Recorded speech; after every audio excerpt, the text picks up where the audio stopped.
एकवरदा हरी विठ्ठल, श्री ज्ञानदेव तुकाराम, पंढरीनाथ भगवान की जय. अवधूत चिंतन जीवदेव दत्त दत्तार्पण.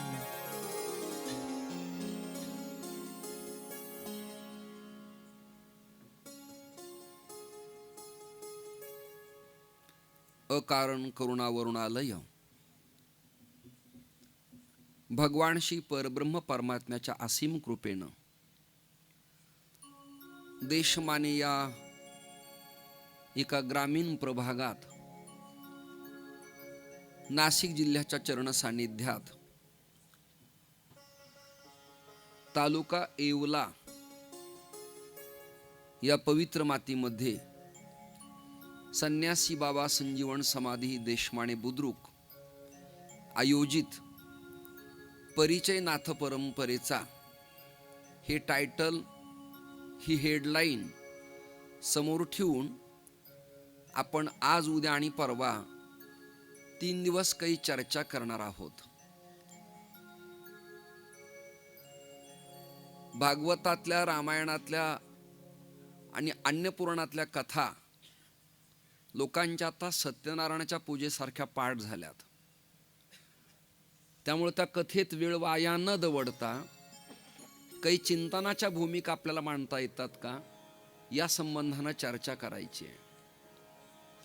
काय झालं, हे जे साथीदार आहेत ना, सिंथ, तबला, पखा, वज, टाळकरी, या लोकांना त्यांच्या समवेत राहणाऱ्या कथाकारांच्या कथा सगळ्या पाठ झाल्यात की आता आजच्या दिवशी ते काय सांगणार आहेत, 1.5 तासांनी काय सांगणार आहेत, हे आधी लोकांना सांगतात.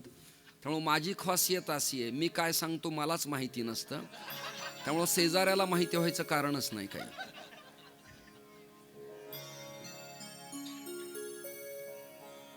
मला वाटतं रविदास महाराजाला जाणीव आहे की वंडली गावी बाबांच्या कालखंडातले सगळेच 35-40 बुवा होते. तर त्यातले बरेच अज्ञानी होते आणि काही ज्ञानी होते. गर्दी होती, परंतु त्यातल्या अध्ययन केलेल्या काही सज्जनांना सुद्धा 7 दिवस काही समजत नव्हतं.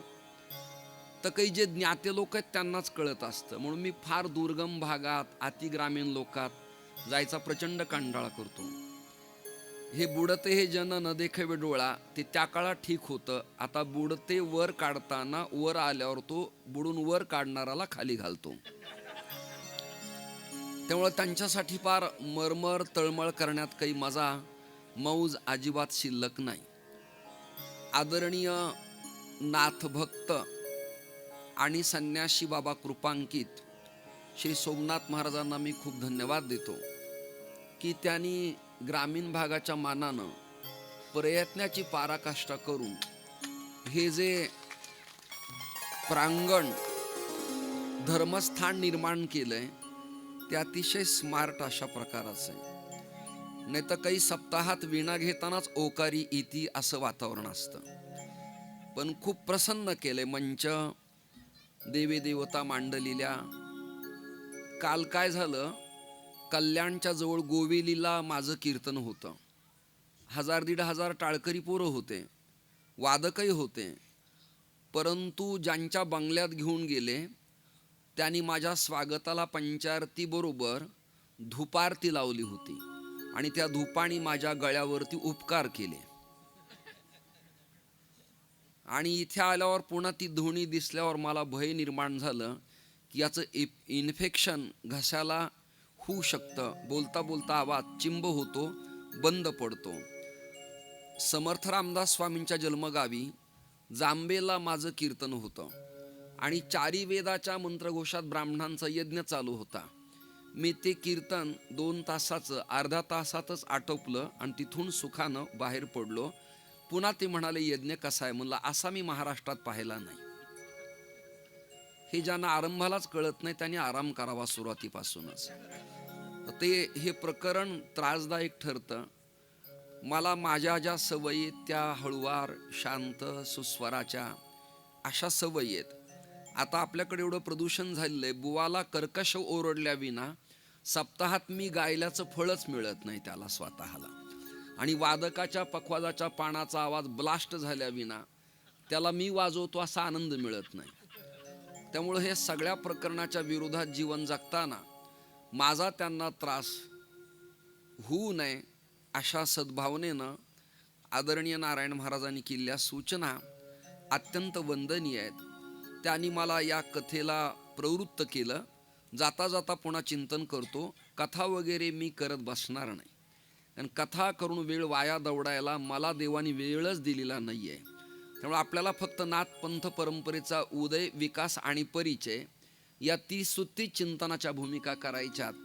मला वाटतं मंडपातल्या काही लोकांना नाही आवडल्या तरी या यूट्यूब चॅनल आणि रेकॉर्डिंग करणाऱ्या कॅमेऱ्याच्या माध्यमातून वारकरी संप्रदायातल्या दिग्गजांच्या पर्यंत, उपासकांच्या पर्यंत, अभ्यासकांच्या पर्यंत हा निरोप जाणार आहे.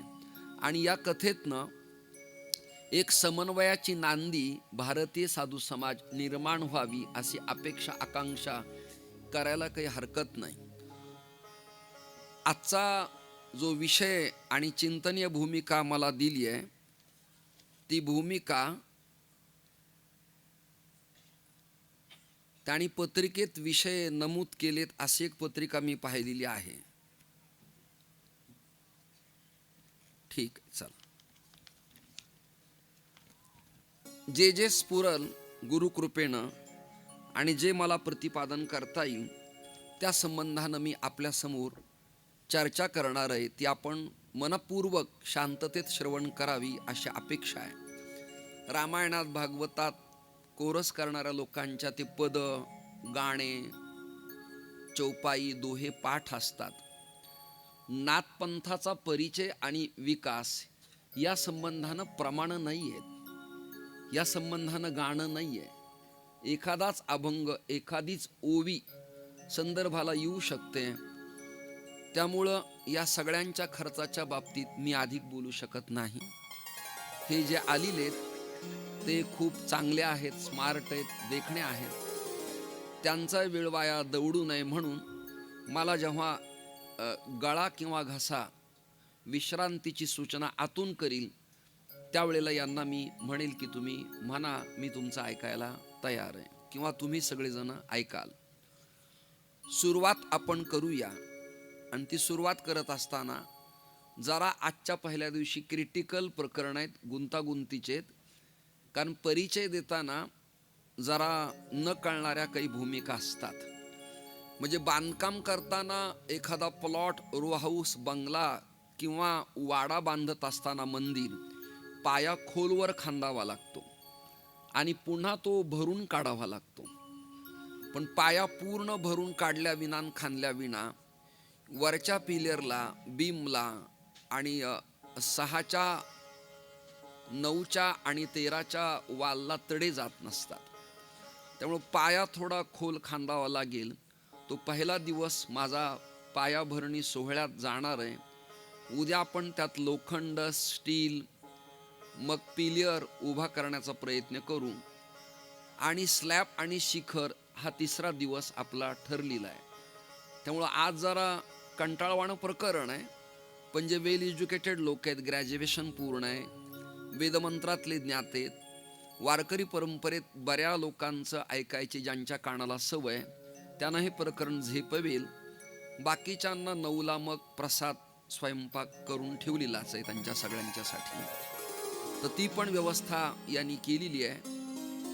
एका चढीत एक रत्न या उत्सवाच्या मंडपात येत आहेत. माझे अत्यंत जुने स्नेही आदरणीय अंबादास अण्णा या ठिकाणी आलेत आणि विठ्ठल अण्णा सैलार पण येऊ पाहतायत. त्याचबरोबर आदरणीय श्री भैया मला सिंथची साथ करतायत. नारायण महाराज आहेत, रविदास महाराज आहेत. तबल्याला संकेत असल्यामुळं मला उत्तम संकेत प्राप्त होणार आहेत. आणि महाराज तुमचा पखावश तर कालच मी लहवीतकरांच्याकडं श्रवण केलेला आहे. आपला हात मिठास गोड आणि मापक, ते जे काही अपेक्षित आहे साथीचं ते तुम्ही वाजवताय, त्याबद्दल तुम्हाला मी खूप धन्यवाद देणार आहे. अजून काही बुवा लोक आहेत परिसरातले, या सगळ्या HB पिनना म्हणजे ह भ पना सगळ्यांनाच त्यांच्या मानाप्रमाणे नमस्कार, जय हरी, रामकृष्ण हरी करू आणि आपण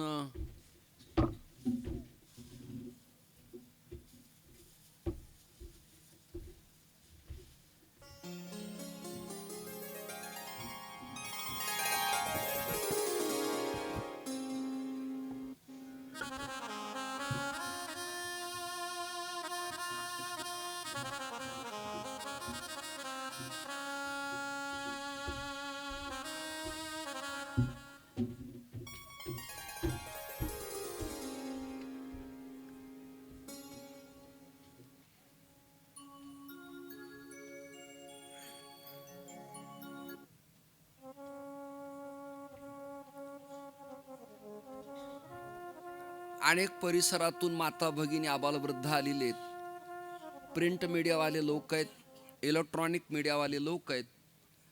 या सगळ्यांना धन्यवाद देत आता वेळ कसलाही वाया न दवडता मला कृपया माझ्या भूमिका मांडण्यासाठी आपण अंतःकरणातून प्रेरणा आणि आशीर्वाद द्यावा अशी भावना व्यक्त करतो. भैया ते प्रदूषण तेवढे प्लास्टिकची पिशवी उचलावं म्हणजे मला पर्यावरण बोलता येईल.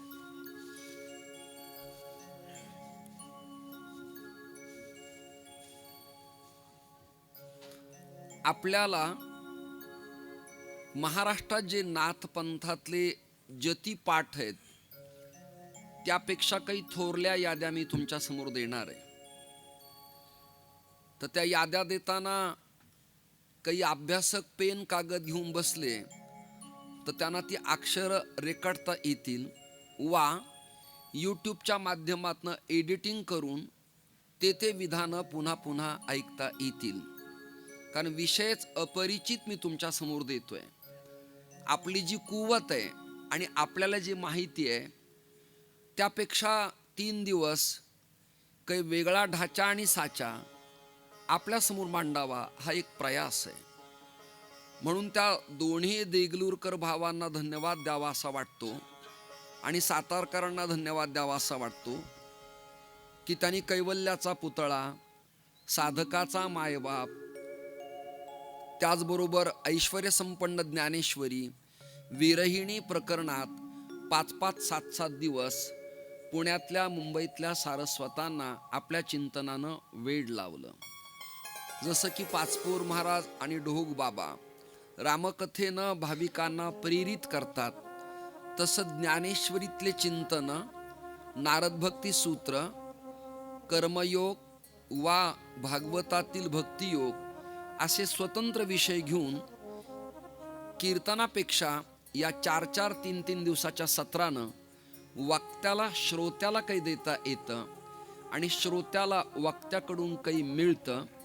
ते मिळाल्यानंतर तत्कथनन तत्प्रबोधनम चिंतन मनन आणि निध्यासन करून आपल्याला त्या पथावर पाऊल टाकून काही नेटनेटकं वागता येतं का याकरता सोमनाथ दादांना महाराजांना या परमहंस संन्यासी बाबांचा जो आतून अंतरंगातून अनुग्रह झाला आणि अजून एका वाक्याला तुमच्याकडनं मी टाळ्या घेणार आहे. समाधी ही संन्यासी बाबाची आहे आणि ज्याच्या मुखातनं तुम्ही हा परिचय ऐकणार आहे तोही चतुर्थ आश्रमातला संन्यासी आहे.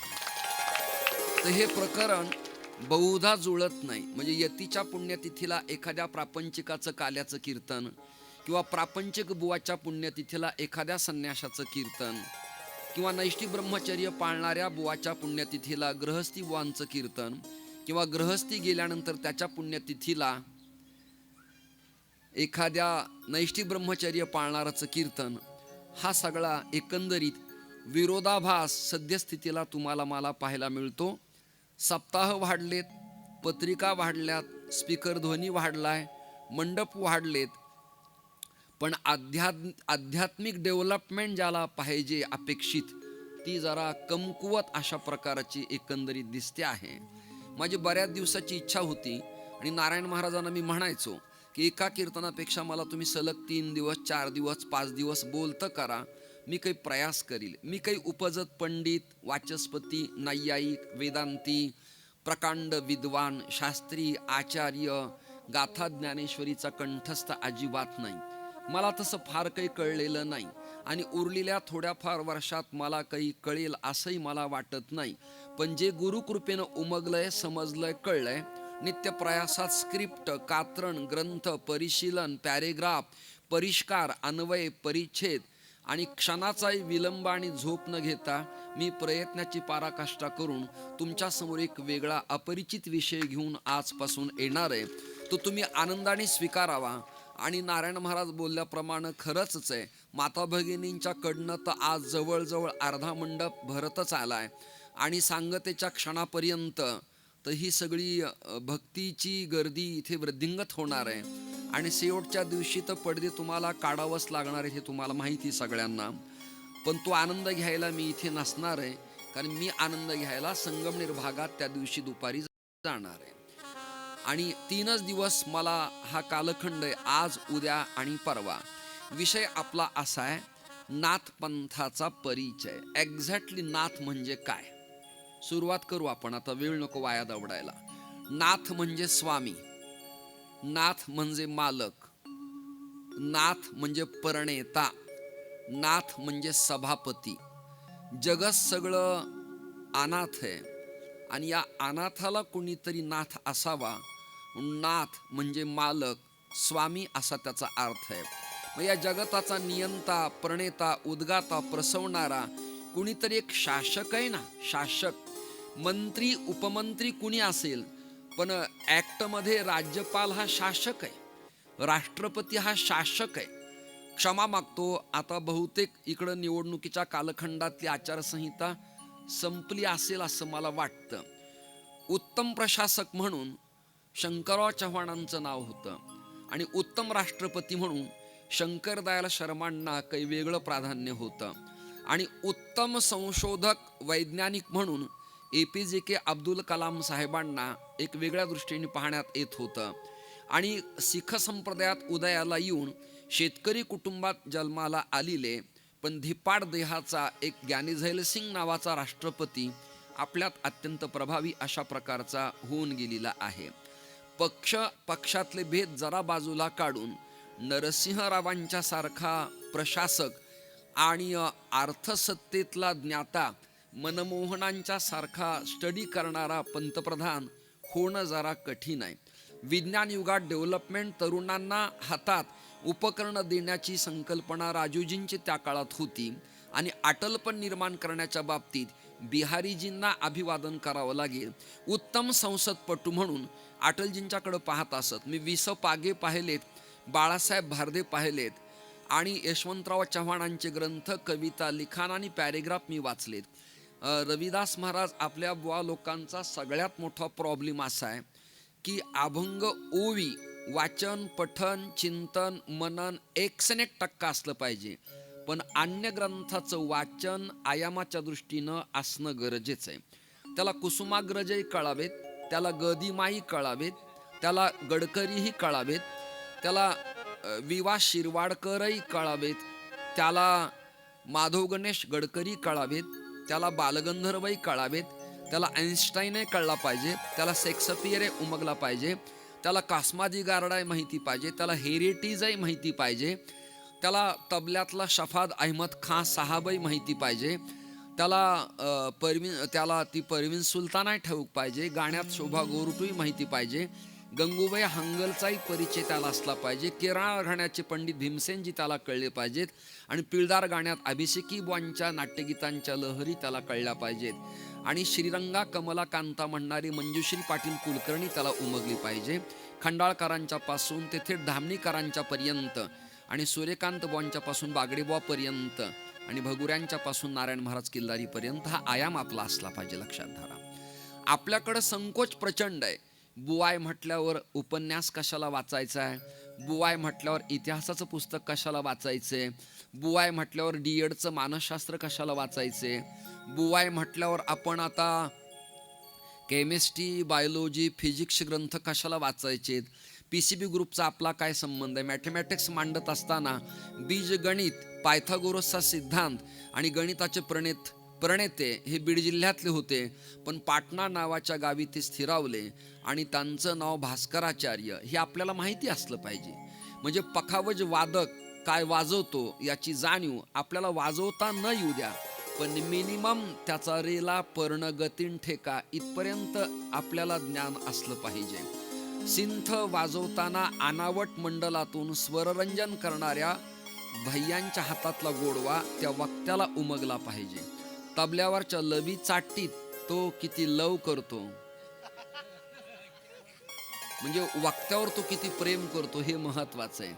संकेत वाजवणारे मी खूप पाहिलेत, गाणारे मी पाहिलेत, पण प्रेमी खूप कमी पाहिलेत, भक्त कमी पाहिलेत. कीर्तनकार खूप पाहिलेत, पण अभ्यासक कमी पाहिलेत. अभ्यासक खूप पाहिलेत, पण उपासक कमी पाहिलेत. जरा एकमेकावर अवलंबून प्रकरण आहे.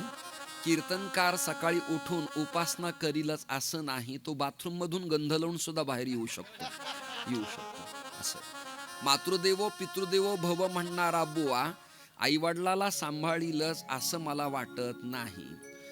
फ्लॅटमध्ये राहणाऱ्या बुवानी गोसेवेबद्दल व्रत सांगणं मला वाटतं परवडणारं प्रकरण अजिबात नाही. युक्त आहार विहार विषयावर बोलणारा बुवा कीर्तन करून जाताना निफाडच्या धाब्यावर उभा असेल तर युक्त आहार विहार कसं मांडावं हा एक प्रॉब्लेमच आहे, लक्षात धरा तुम्ही. भगवंताच्या कृपेनं मला तिन्ही प्रकरणातल्या समीक्षा तुमच्या आशीर्वादानं करता येतात. माझी कृतज्ञता बघा तुमच्या आशीर्वादानं. एक, मुळात माझा जो पिंड घडलाय तो नाथपंथ परंपरेतनं घडलेला आहे. तुम्ही म्हणाल कसं, त्याचा विस्तार मी पुढे मांडणार आहे. तुम्हाला संकेत मी देऊन ठेवलाय, म्हणजे जागं करून ठेवलंय. एक. दुसरं प्रकरण, हा मठ संन्यासी बाबांचा आहे. माझ्याकडं मी माझ्या वंशातला 8वा दंडी संन्यासी आहे, लिगली 8वा. पुढे पोरं पुतणे काय करतील मला माहिती नाही, पण मी मात्र वयाच्या 63व्या वर्षी संन्यास धारण केला. आता मला 12 वर्ष यती धर्मात झाली आहेत. त्यामुळे हे व्रत पाळणं अत्यंत अवघड आहे. आत्ता जे पोरं माझ्या बरोबर होते, मला नाव पण त्यांचं मी विचारलं नाही, त्या काकांच्याकडं मी जेव्हा गेलो तेव्हा गेल्या गेल्या मी ताटात वाढलेलं मीठ माझं मी काढायला लावलं. यती भोजन करताना नारायण महाराज ताटात मीठ वाढलं तर संन्याशानी ते श्राद्धचं जेवण केल्याचं पाप लागतं. इतकी सूक्ष्मता आहे, एवढे बारकावेत. त्यामुळं निवृत्ती महाराज वक्ते आबा, हरिभाऊ महाराज पाटील दाताळकर, दुंडा महाराज देगलूरकर, चंद्रशेखर महाराज यांच्याप्रमाणेच मी किचकट प्रकरणं तुमच्या समोर मांडायचा प्रयत्न करणार आहे. आणि समजा मी ताटावरती जेवायला बसलो आणि एखाद्याने मला नमस्कार केला तर ती ताट मी बाजूला सरकवायचे, रागवायचं नाही, बोलायचं नाही, चूळ भरायची आणि विश्रांतीला जायचे. संन्यास्त धर्म इतका सोपा अजिबात नाही.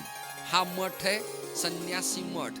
आता सुरुवात झाली आपली. नाथपदाची व्याख्या मी केली आहे, तुमच्या सगळ्यांच्या लक्षात आली आहे. आता आला विषय संन्यासी बाबा मठ. तर बाबा हे कॉमन नाव आहे. बाबा म्हणजे पदवी नाही, बाबा म्हणजे साधू नाही, बाबा म्हणजे महंत नाही, बाबा म्हणजे तपस्वी नाही. बाबा हे कॉमन नाव आहे. म्हणजे ज्या डॉक्टरांना सरासरी एखाद्या आजाराचं निदान नाही लागलं तर अंगदुखी आणि अन्य आजारावर हिमालयाची टॅबलेट ते देतात. नाही वाक्य कळलं तुम्हाला? हिमालयाची टॅबलेट देतात. मग जो रोग शरीरात असेल त्यावरती त्यातले कंटेन्स कामं करतात, पण तो रोग डॉक्टरांना कळलेला नसतो. फॉर एक्झाम्पल, डोलो नावाची गोळी दिल्यानंतर त्यात अनेक कंटेन्स आहेत, त्यामुळे माणसाला बरं वाटतं, पण ती डोलो दिल्यामुळे डॉक्टरांना पेशंटचा आजार कळलाच असं सांगता येत नाही. तसं बाबा हे कॉमन नाव आहे, कॉमन. बाबा म्हणजे काही सत्पुरुषाची उपाधी अजिबात नाही. लहानपणी लेकरू इकडे तिकडे जाताना त्याला काही कळत नाही, अशा अज्ञान अवस्थेत सुद्धा त्याची आई म्हणती, बाबा इकडे जाऊ नकोस, तिकडे जाऊ नकोस, खाली पडशील, लागेल, बोट चेंगरेल, गरम पाण्यात हात घालू नको, नळाखाली बसू नको, तुट्टी लागेल, स्वयंपाकात खरकट हात घालू नको. बाबा तुला काही कळत नाही. ज्याला काही कळत नाही त्याचं नाव बाबा. नाही कळलं तुम्हाला? तुम्ही जागे नाहीत काय? आणि वय झाल्यानंतर वृद्ध अवस्था झाली, माना हालायला लागले की घरातले म्हणतात, बाबा जरा नीट बसा, शांत बसा, खाली उतरू नका, धोतर धरा, पायात अडकायला लागले, अहो तुमच्या तोंडाला लागलेली भाजी भाकरी अजून धुतली नाही बाबा, तुम्हाला कसं कळत नाही हो? म्हणजे बाबा ही अवस्था न कळणाऱ्यांची ही जाणीव तुम्हा सगळ्यांना कळलं पाहिजे. मला काही काही लोक प्रेमाने म्हणतात जोशी बाबा. माझ्या लक्षात येतं मी अजून अज्ञानी आहे. नाही कळलं? बाबा म्हणजे न कळणे, नाही कळलं तुम्हाला अजून? बाबा म्हणजे न कळणे, त्याचं नाव बाबा. कोणी म्हणलं बाबा आमच्याकडे या, तर समजावं आपल्याला अजून काही कळलेलं नाही, पुढे कळेल याची शक्यता आता बहुधा नाही, त्यामुळे आपल्याला लोक बाबा म्हणतात. बाबा बाबा. दुसरी व्याख्या, बाबा म्हणजे अपरिचित व्यक्तीला आडनाव नाही, ना बनकर, ना गायकवाड, ना त्याला तळेकर, ना कोणी पगार, मग नाव त्याला द्यावं तरी काय, की त्याला जगदाळे म्हणावं की खिल्लारी म्हणावं. म्हणून ज्याचं अपरिचित नामकरण आहे त्याला सहज सोपं गणित आहे, बाबा बरेत ना तुम्ही. अपरिचित व्यक्तीला बाबा म्हणावं. एक, ज्याला काही कळत नाही त्याला बाबा म्हणावं. म्हणून ते एक आपल्याकडे प्रकरण आहे, बाबा अहंकार निशी घन दाट, गुरुवचने फुटली पहाट. तर बाबा म्हणजे व्यक्ती सापेक्ष नाव नाही, तर बाबा म्हणजे जीवाला म्हटलेले, हे जीवा, हे बाबा, अहंकार घनदाट जंगलात तू अडकलास आणि तुला यातनं बाहेर पडण्यासाठी प्रयत्नवाद करावा लागेल. बाबा अहंकार निशी घनदाट, पण तुझ्या जीवनात गुरुवचनाची पहाट कदाचित फुटली तर माता भक्ती बरवंट तुला भेटेल आणि हाताला धरून परमार्थाचा पद तुला बहुधा सापडेल. बहुधा, मी डेफिनेटली सांगत नाही, बहुतेक सापडेल. तर इथे नाव आहे संन्यासी बाबा. बाबाबद्दल मी बोललो, आता प्रकरण राहिलं संन्यासी. एक्झॅक्टली संन्यासी म्हणजे नेमकं काय? काय चल संन्यासी असं कोणीतरी गाणं एका चित्रपटात म्हटलेलं आहे, आणि तरुणी तरुण लोक सुद्धा आमच्याकडं उपहासानं या कपड्याकडं बघून टिंगल टवाळी मौज मजा आणि स्वतःचा आनंद कधी कधी घेतात. गाडीतनं काच खाली करून एखाद्या तरुणाला आम्ही रस्ता जर विचारला तर आमच्या कपड्याकडे बघून ते कौतुक करत नाहीत, जय हो बाबा, जय भोले, अशी अशी चेष्टा करतात, कुचेष्टा करतात. या भारतात एकेकाळी भगव्याच्या अखतारीत राजा संस्कृती सांभाळत असायचा, पण या भारतात आत्ता भगवे दुय्यम झाले आणि पांढरे तीव्र गतीनं वाढले. अशा घडामोडी देशकाल ओघात होत राहतात. श्रोते हो, सज्जन हो, संन्यासाचे काही ठराविक प्रकरण आहेत, यापूर्वी मी बोललेलो आहे, पण स्पेशल मला विषयच हा दिल्यामुळं आपल्याला टिंगल टवाळीला आणि भिन्न भिन्न प्रमाण म्हणायला वेळच नसल्यामुळे आता आपण नाथ पाहिले, बाबा पाहिले, राहिलं प्रकरण संन्यासी म्हणजे काय. तर त्याचं उत्तर आहे, ज्ञानोबारायांनी ती ओवी फार छान लिहिली आहे. मी आणि माझे पण हरपले जयाचे अंतःकरण, पार्था तो संन्यासी जाण निरंतर. मी आणि माझे पण हरपले जयाचे अंतःकरण, पार्था तो संन्यासी जाण सप्ताहा पुरता, चातुर्मासा पुरता आणि कुंभमेळ्या पुरता. नॉट, निरंतर, अखंड, कायम, निर्व्याज्य, सतत, कायम स्वरूपाचा असा. आता मी आणि माझं ज्याचं हरपलंय त्याला संन्यासी म्हणावं. आता या बाबतीत एक दृष्टांत देतो, पुढे मी चलतो. काय झालं, मी संन्यास घेतल्यावर शंकराचार्यांनी मला अशी सूचना दिली की तुमचं झोपण्याचं अंथरूण पांघरून तुम्ही तुमचं स्वतःचं ठेवा, त्याच्यानंतर बसायचं आसन स्वतःचं लोहकरीचं, दर्भाचं वा पांढऱ्या घोंगडीचं किंवा वेलवेटचं तुम्ही तुमचं ठेवा, आणि जेवण करण्याचं पात्र तुम्ही तुमचं ठेवा. पात्र म्हणजे ताट, वाटी, तांब्या, प्याला तुम्ही तुमचं ठेवा, अशी त्यांनी सूचना दिली. आता गुरुवाक्याचा तडा न जावा, अवहेलना होऊ नये म्हणून मी ते प्रमाण मानलं.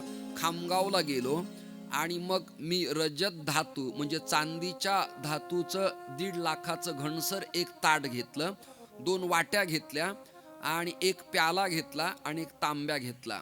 मग 5-25 संन्याशी एकत्र आले.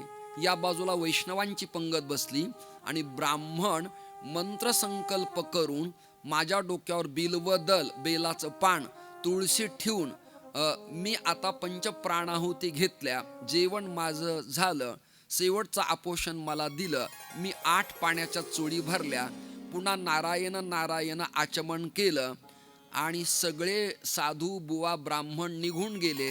तरी त्या बंगल्यात मी थांबलो. तर त्या घरच्या लोकांनी विचारलं, सगळे गेले, तुम्ही इथे मुक्काम करणार आहात का? नाही म्हटलं, मला निघायचंय, परंतु या चांदीच्या भांड्यातली एक वाटी माझी धुवून परत आली नाही, म्हणून मी थांबलो. तर मग त्या स्त्रीनं मला विचारलं, तुम्ही संन्यासी आहात असं ऐकलंय मी. तुम्हाला कळतंय ना हे सगळं? ती पण ज्ञाती होती ना, गार्गी मैत्री अरुंधती सारखी. ती काही अशी बावळट बक्क असा बचकभर बुक्का आणि विस्तीर्ण कुंकू लावून गचाळ घोंगडीवर पडणारी कोणी नव्हती अशी. ती पण जरा स्मार्ट अभ्यासक होती. ती मला म्हणाली, महाराज तुम्ही संन्यास घेतलाय असं मी या सगळ्यांच्याकडनं ऐकलंय, तर तुम्ही सगळं त्यागावं असा संकल्प ज्ञानोबाऱ्यांनी ज्ञानेश्वरीत सांगितलाय. आणि ज्ञानेश्वरीची मी सातत्याने अभ्यासक आहे. माझी उस्मानिया विद्यापीठात आणि कालिदास युनिव्हर्सिटीची 2दा PhD झाली आहे आणि मुंबई विद्यापीठाची मला डिलीट आहे. तर तुम्ही कपड्यांनी मला संन्यासी दिसता पण अंतःकरणाने काही दिसत नाहीत. वाक्य नाही कळलं तुम्हाला का? एका चांदीच्या वाटीनं मला प्रॉब्लेम निर्माण केला. हे माझं सांगतो मी. मोठे मोठे साधू त्यांच्या मुलाखती तुम्ही स्वतंत्र घ्या. मी माझ्या जीवनात झालेल्या चुका सांगतोय.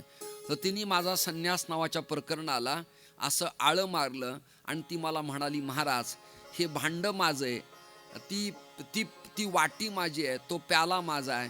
हे तुमचं जर व्यावृत्त होत नसेल, सुटत नसेल, तर तुमच्यापेक्षा आम्ही साधी नोकरी करून प्रपंचात राहणारे गृहस्थी तुमच्यापेक्षा बरे नाहीत काय? लग्न न करणाऱ्यापेक्षा किंवा लग्न करून यतिधर्म स्वीकारणाऱ्यापेक्षा कधी कधी गृहस्थ्यांचा प्रपंच आमच्यापेक्षा टॉप मोस्ट असतो. हे प्रमाणपत्र तुम्हाला मी या मंचावरनं देतो आहे. तुमचा चांगला असतो. धन्यो गृहस्थाश्रम. तर सम्यक न्यासः इति संन्यासः. सम्यक न्यास, सम्यक तोडणं, त्यागणं, त्याचं नाव संन्यास आहे. मी आणि माझे पण हरपले जयाचे अंतःकरण. इथं विग्रह आहे ना, पार्था तो संन्याशी जाण निरंतर. ही व्यवस्था आणि अवस्था तुमची माझी व्हायला पाहिजे. आता संन्याशांचे नेमके प्रकार किती? मी स्टेप बाय स्टेप चाललोय बरं का. म्हणजे विद्यापीठात वाहेवा व्हावा त्याच्या प्रबंधाचा, त्याच्या PhDचा, तसा मी क्रम तुमच्या समोर मांडतो आहे. तर मग आता संन्याशाची लक्षणं, संन्याशाचं वागणं, बाबापद आणि नाथ हे तुमच्या समोर मी मांडलं. आता प्रकरण आहे संन्याशी किती प्रकाराचे असतात.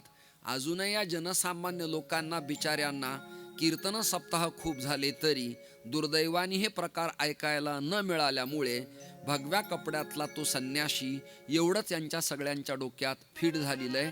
असा कृपया अर्थ लावता येणार नाही. मग नेमकं काय? तर भगवा शब्द हा कसा आहे याबद्दल तुमच्याकडनं मला टाळ्या पाहिजेत, पण वाक्य कळल्यानंतर. वाक्य कळल्यावर भगवा 3 अक्षर आहेत. भ भयरहित, ग गर्वरहित आणि तिसरा क्रमांक वा वासनारहित. या त्रिवेणीचा संगम ज्याच्यात आहे त्याला म्हणायचं भगवा. आणि एलिमेंटरी, इंटरमिजिएट, फाउंडेशन आणि ETD कमर्शियल जे आर्टचे पुस्तकं किंवा परीक्षा देत असताना रंगसंगतीत चिंतन असं आलं की भगवा रंग हे त्यागाचं प्रतीक आहे. त्यामुळे वारकरी संप्रदाय एवढा चोखंदळ आहे आपला. बुवा लोकांचे संस्थेतल्या माजी आणि आजी सगळ्यांचे कपडे आहेत पांढरे शुभ्र. वाक्य नीट ऐका. परंतु पताका आहे खांद्यावरती भगवी. याचं उत्तर काय? तर पांढरे कपडे म्हणजे पावित्र्यता. वाक्य कळलं तुम्हाला? पांढरे कपडे म्हणजे पावित्र्यता आणि खांद्यावरचा भगवा म्हणजे त्याग. त्याग आणि पावित्र्य एकत्र आलं की महाराष्ट्र शिवराज्य होतं, सुराज्य होतं, रामराज्य होतं. याकरता ह्या व्यवस्था आहेत सगळ्या, याकरता. आणि मग हे वस्त्र वैराग्याचं प्रतीक आहे. त्यामुळं मठाधिपतींना किंवा स्थानावर अधिकृत असलेल्या यक्ष व्यक्तीनं किंवा आखाड्या अंतर्गत ज्याचा विधी झालाय त्यानं वा प्रपंच त्यागून दत्तात्रयाच्या समोर कपडे मांडून प्रसादानं आपल्या अंगावर स्वीकारले तर त्याला हे कपडे घालता येतात. याला म्हणतात महापुरुष दीक्षा. सगळ्याच गोष्टी कपड्यावर काही अवलंबून नाहीत. वरी भगवा झाला नामे, अंतरी वश केला कामे, त्याला म्हणू नये साधू, जगी विटंबना बाधू. माझ्यासारखे जगणारे हजारो लोक या भारतात करोडो आहेत. मग सगळेच कपडे भगवे घालून संन्याशीच असतील काय का चांदीच्या वाटीसारखी 2 तास थांबणारे असतील? हे ऑब्झर्व ज्याचं त्यांनी करावं लागतं. कारण सगळं जर खुलं स्वच्छ मीडिया तंत्राला बोललं तर अनेकांना मी अमुकाची टीका केली असा भास होण्याची शक्यता नाकारता येत नाही. प्रवचन कीर्तन व्याख्यानातली वाक्य मेडिकल दुकानातल्या ऑलरेडी टॅबलेट सारखे असतात. जो रोगी येतो त्याला ते औषध मिळतं. तसे हे शब्द असतात. ते वैयक्तिक पर्सनल कोणा संप्रदाय पंथ बुवा साधू गावकरी परिसरातले यांच्यासाठी खर्च केलेलं नसतं. तर संन्यासाचे प्रकार किती सांगतो. कोटीचक, बहुदृक, हंस, परमहंस, विद्वत, तुर्यातीत आणि अवधूत. किती प्रकार झाले हे तुम्ही तुमचं पुन्हा रेकॉर्डिंग एकदा पुन्हा चेकअप करून पहा. एवढे संन्यासी आहेत. कुटीचक उदाहरणार्थ सोमनाथ दादांचं वय फार नाही. कदाचित प्रपंच असेल नसेल मला अजून जाणीव नाही. आज मी आलोय, परिचय हळूहळू होईल. एका संन्याशाच्या मठात मी गेलो. मला तो संन्याशीच भासला. त्यांनी मला संन्याशी समजलं. कीर्तन ठेवलं आणि मग काल्याचं कीर्तन आरती झाल्यावर तो मला मठात घेऊन गेला आणि म्हणाला, या लेकराला आशीर्वाद द्या. मला वाटलं इथे अनंत लेकरं आहेत त्यापैकी एक असेल. ते मी जवळ घेतलं आणि मग म्हणाले, हिलाही आशीर्वाद द्या. मला वाटलं साधिका असतात त्यातली कुणी असेल. तर शेजारच्या बहिणी परिचय दिला, ही महाराजांची महाराजीन आहे. हे नंतर मला कळलं, कारण की तिच्या शेजारी जीनवर एक उभी होती, त्यामुळं महाराजीन मला कळली नाही. जीन कळतंय ना तुम्हाला? स्ट्रेचेबल पॅन्ट, जीन ऐकताय ना? त्यामुळं मला काही कळलं नाही. त्यामुळं तात्काळ कुठे गेलं की लगेच अंदाज कळायला. मी काही नॉस्ट्रॅडेमस नावाचा भविष्यवेत्ता नाही. मला काही सगळंच कळत नाही. मी आरंभालाच म्हणालो मला अजून सगळं कळलेलं नाही आणि कळेल असं वाटत नाही. मग तिला मी आशीर्वाद दिला, अष्टपुत्र सौभाग्यवती भव. मग ती म्हणाली, मला एवढी अपेक्षा नाही, अर्ध करा, अर्ध. नाही कळलं. मग तिला मी म्हणालो, तुला 4 मुलं व्हावेत. ती म्हणाली 2 मला आहेत आणि 2 पहिलीला आहेत. त्याचं नाव संन्यासी. नाही कळलं तुम्हाला? नाही कळलं? ऐका. एक मुलगा आई वडिलाला गारहाण घेऊन सांगायला आला. एक मुलगा आपल्या आई वडिलाला गारहाण सांगायला आला. म्हणाला, आई तुझे मुलं आणि पप्पांचे मुलं मिळून मला मारतायत. मराठी नाही कळत तुम्हाला सगळ्यांना? तो मुलगा म्हणाला कुणाला? त्याच्या आईला, आई तुझे आणि पप्पांचे मुलं मला एकट्याला पकडून मारतायत. मग मी तिथे 2 दिवस मुक्कामाला थांबलो आणि यावर आर्टिकल मला लिहावं वाटलं 2 पानाचं. म्हणून मुक्काम मी केला आणि एकांतात शेजाऱ्याला विचारलं की घरातल्यापेक्षा शेजारच्याचं जास्त माहिती असतं जास्त. म्हणून तर निंदकाचे घर असावे शेजारी. तो आपला गुरु असतो, त्याच्यामुळे आपल्या जीवनात सुधारणा होते. त्याला टीका टिप्पणी करणारा म्हणू नये, तो आपला उपकारक आशीर्वाद देणारा आहे. अशी संगती लावावी. त्याच्या मी घरी गेलो. त्यांना मी म्हणालो, का हो तुमच्या समोरचं घर महात्म्याचं दिसतंय, पण त्यांचा मुलगा म्हणाला पप्पाचे मुलं आणि आईचे मुलं मिळून मला मारतायत, याचा अर्थ काय? तर त्या शेजारची म्हणाली, महाराज तुम्ही महाराज आहेत का? म्हणलं हो. ती म्हणाली, म्हणूनच तुम्हाला हे कळत नाही. हेही तुम्हाला कळत नाही. मी बोललो ते आत्ताच. म्हणलं कसं काय? अहो ते जे महाराज आहेत ना, त्यांना पहिल्या पत्नीपासून 2 मुलं झालेली आहेत आणि आत्ता जी महाराजांची बायको आहे तिला तिच्या पहिल्या पतीपासून 2 झालेले आहेत. असे मम्मीचे 2 आणि पप्पाचे 2 मिळून आता झालेल्या मुलाला मारत होते. नाही कळलं तुम्हाला? नाही कळलं? तरी त्याच्या मठावरती संन्यासी मठ आणि महामंडलेश्वर उपाधी होती आणि तरी तो काशाय वस्त्रावरती होता. काशाय म्हणजे भगवे, म्हणजे कपड्यावर फार काही अवलंबून नाही. यातली एखादी तरुणी पोरगी त्याग केली साध्वी असू शकते. तुमच्यातला एखादा पांढऱ्या कपड्यातला सत्पुरुष वैराग्यवान असू शकतो. मग हे कपडे तरी का घालायचे? हा संस्कृतीचा प्रोटोकॉल आहे, नियम आहे. ACP DCP commissioner first grade मोहरीला ठाणे अंमलदार, बीट अंमलदार आणि PSI यांनी जर बरमुडा चड्डी घातली तर जमेल का? नाही, त्याला ती खाकीच घालावी लागेल. हा प्रोटोकॉल आहे. किती प्रेमाचे मंत्री असले आणि ते म्हणाले मी झेंडा वंदनला नाडीच्या चड्डीवर जातो तर जमेल का? जमणार नाही. त्यांना डोक्याला कॅप घालावी लागेल, अभिवंदन करावं लागेल, जनगण म्हणावं लागेल, तो प्रोटोकॉल पाळावा लागतो. तसं स्त्री पुरुषाधिकांना आणि साधूला त्या परंपरेत समर्पण केल्यामुळं ती नियमावली पाळावी लागती. पण कपडे घातले म्हणजे तो नियमाने आचरणात आलाच असाही त्याचा अर्थ होत नाही. तर कुटीचक शब्दाचा अर्थ आहे कुटीचक यतीनं आपल्या घरी राहावं. माझ्यामुळं तुम्हाला हे क्लिअर कळणार आहे. कुटीचक यती म्हणजे समजा आता कुणाचं नाव घेऊ मी, सुभाषबुवा बसलेत आपल्या इथे, त्या पत्याने हात जोडले, थोडा हात वर करा म्हणजे त्यांना सुभाषबुवा कळते, तुम्ही हात वर करा ना. हे सुभाषबुवा आहेत. आता सुभाषबुवांचं 70 वय असं लमसम आपण पकडूया. मुलं बाळ आहेत, घर आहे, दार आहे, सगळं आहे. आणि यांना असं वाटलं की मी आता हे सर्व त्यागावं, नर्मदेची परिक्रमा करावी, गोदावरीची परिक्रमा करावी आणि आता अमृत आश्रम नावाच्या दंडी संन्याशाकडनं संन्यासी बाबाच्या मठात देशमान्याच्या प्रवचनमालेमध्ये संन्यास घ्यावा असं त्यांना वाटलं, गृहीत धरा वाटलं. आणि त्यांनी संन्यास कायेनं मनानं वाचेनं घेतला. ऐकताय ना? संन्यास घेतला. पण त्यांना राहायला मठ नाही, मंदिर नाही, आश्रम नाही, वारकरी संस्था नाही, गुरुकुल नाही, दिंडी काढली नाही, पंढरीला पैठणला स्वतःची 4-5 गुंठे जागा नाही आणि ज्याच्या मठात राहतील ते प्रेम देतील असं नाही. अशा वेळेला शास्त्राने योजना केली आहे, संन्यास घेतलेल्या प्रापंचिकानं आहे त्याच वाड्यात, आहे त्याच घरात, मुलाबाळाला डिस्टर्ब न करता, पत्नीमध्ये लुडबुड न करता, आर्थिक व्यवहारात कमी जास्त न पाहता, आहे तिथेच ठाईच बैसुनी करा एक चित्त, आवडी अनंत आळवावा. याचं नाव कुटीचक. कुटी म्हणजे खोली, कुटी म्हणजे पर्णकुटी, कुटी म्हणजे छप्पर, कुटी म्हणजे गोठा, कुटी म्हणजे अँगलला फिट केलेले 4 पत्रे, 3 खण. वाडा बंगल्याच्या समोर गाडी लावायला जसं शेड असतं तसं करून तिथे राहावं आणि माध्यान्नाला सून, धर्मपत्नी आणि घरातली मुलं जे ताटात आणून देतील ते घ्यावं. ते आंबट, खारट, गोड, तिखट हा विचार न करता मिळेल ती भिक्षा भगवंतानी मला दिली आहे जगण्यासाठी असं गृहीत धरून घेणं, या संन्यासाचं नाव आहे कुटीचक. याला पुरावा काय? पुराव्याविना मी तुमच्या समोर बोलणार नाही. शांतीब्रह्म एकनाथ महाराजांनी याज्ञवल्क्यांच्या, हरितांच्या आणि मनु महाराजांच्या संस्कृत उपनिषद आणि त्या काळातल्या ग्रंथांचा भाव असा लिहिला, स्वरात असं सांगितलं त्यांनी.